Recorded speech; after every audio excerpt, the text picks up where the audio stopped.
And right now it's time for that time when we have our special guest. Tonight's special guest is Peter Lineham. Peter is an associate professor at Massey University in the College of Humanities and Social Sciences. Tonight, Peter is here to tell us all about the brand new book on the history of the Anglican Church in Auckland. Beginning in 1841, it covers 170 years and is called Living Legacy. We welcome Peter Lineham as our special guest on The Beat Goes On. Peter Lineham, welcome to The Beat Goes On. Pleased to meet you. A wonderful occasion for the Anglican Church of Auckland. Well, isn't it just? Here it is here. It's called Living Legacy. What a great book. Yeah, solid, substantial, like any good Anglican product ought to be. And you are one of the authors. I'm one of the authors. One it's of about 12, isn't it? Yes, a team of authors put together by Alan Davidson. It's a pretty impressive range of authors. Oh, it's a great book, isn't it? And, a phenomenal book, beautifully illustrated. We've dug around and found illustrations that have never seen the light of day for a very long time. It's good. Yeah. Now, why did they feel that there was a need to write the Living Legacy, a history of Anglicanism in Auckland? What was the need for it? It's a strange thing, that this is the oldest branch of any church in New Zealand, far and away the oldest branch, and yet there's never been a published history. Yeah. And there might have been, because there's a few seamy sides to the story, there's bound to have been a few colourful bits that maybe didn't want to be solved. Could we have the colourful bits, please? Oh, yes, yes indeed. There's some curious bishop stories here and there tucked away. So finally, the church thought it was time to do something, and the retiring Bishop John Patterson said there has got to be a history. So he set aside the money and said that we were going to do this well.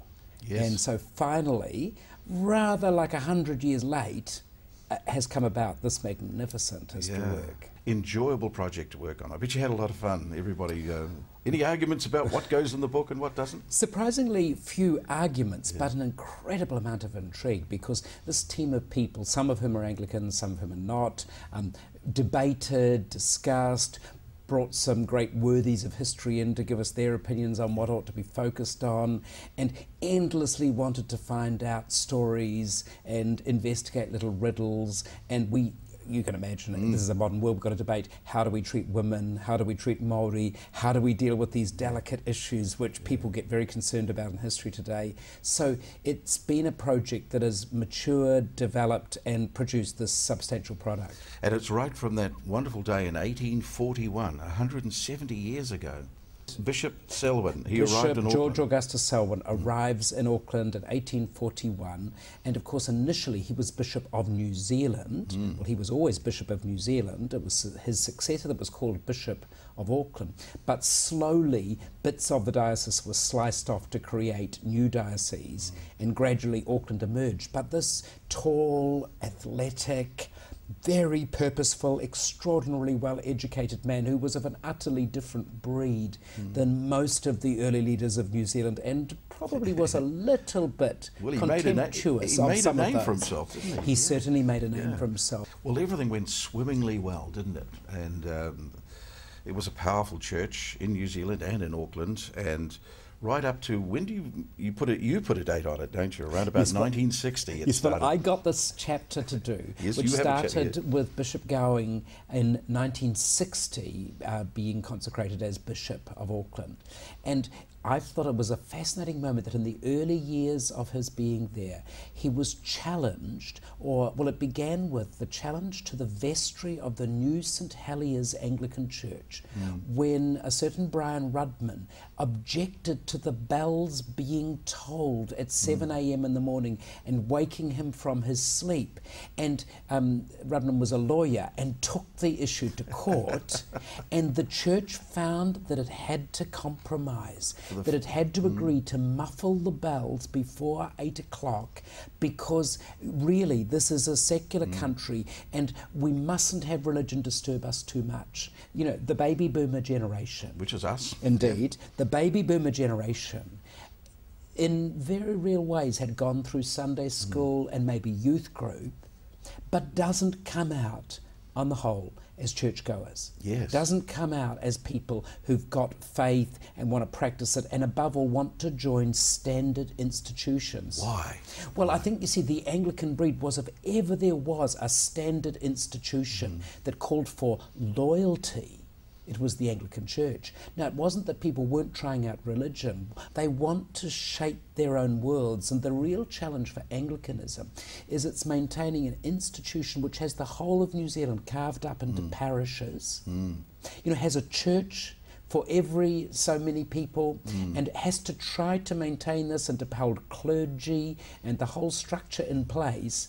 And by and large, there's buildings, but many of these buildings are somewhat thinly attended. Wonderful old cathedrals that are half empty.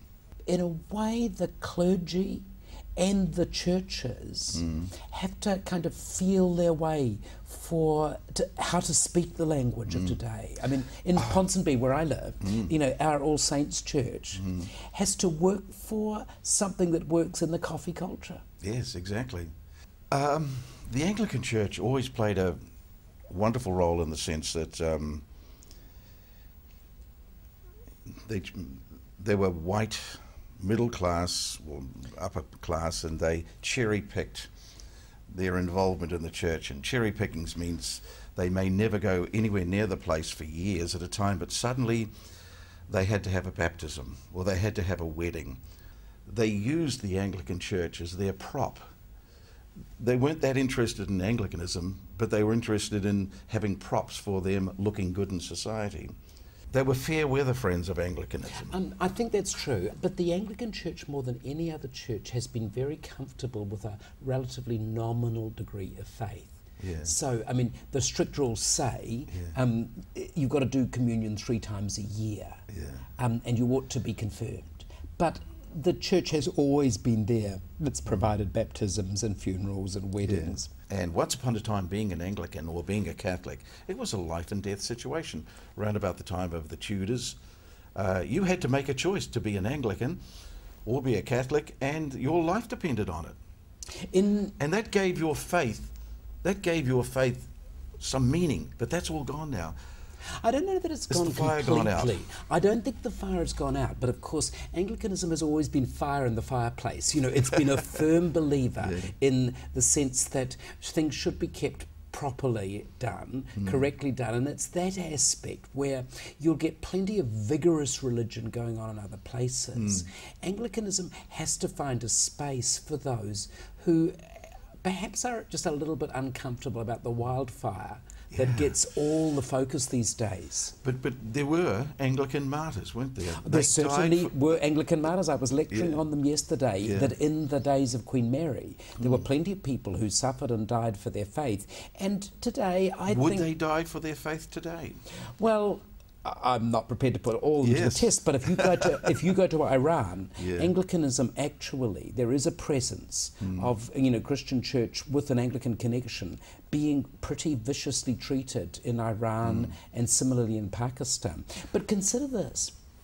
Let me take you up the hill to Parnell and that strange place that's Holy Trinity Cathedral, which is finally, Anglicanism in Auckland has got a decent cathedral. It's taken it 170 years to get there, but you know, they started with the beautiful wooden St Mary's Church, which was just glorious in its wonderful sense of kauri and rich dark wood, but it wasn't big enough, so they built St Matthew's in the town, and St Matthew's wanted to be the cathedral, but they wouldn't give it up from St Mary's. And then there was a will that was left that offered them £100,000 if they'd build a cathedral.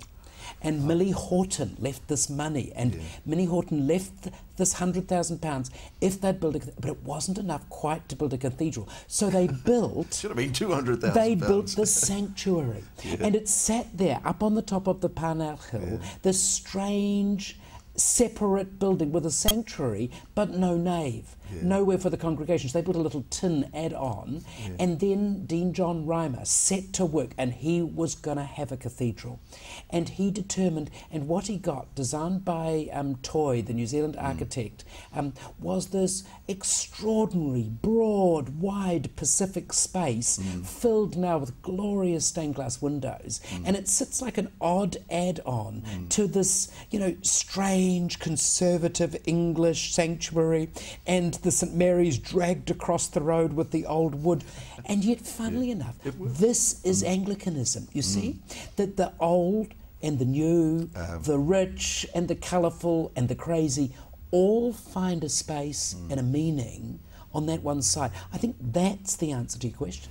That's our vision. Well, it's called Living Legacy, a history of the Anglican Diocese of Auckland, and big thanks to Alan K. Davidson, the editor. Yes, Alan Davidson, who was the church historian at St John's, just retired. This was his first retirement job. Yes. Oh, wonderful. Now, if you wanted to buy this book, of course it's available. Yes, you order it from the diocesan office, $60. Yep, that's the very one. And if you may not have $60 in your pocket, and you might think, I wonder if they would give away 3 of these books so I might have a chance to win one. Wow. What a good idea. That would be very generous of you, and I think some of your listeners would be very keen to get it. Jared@thebeatgoeson.co.nz, and we'll ask Peter for a question that you put in the subject line. Say, what's a good answer they should have? Who is the current Bishop of Auckland? Who is the current Bishop of Auckland? And the answer is, of course? And the answer is Bishop Ross Bay.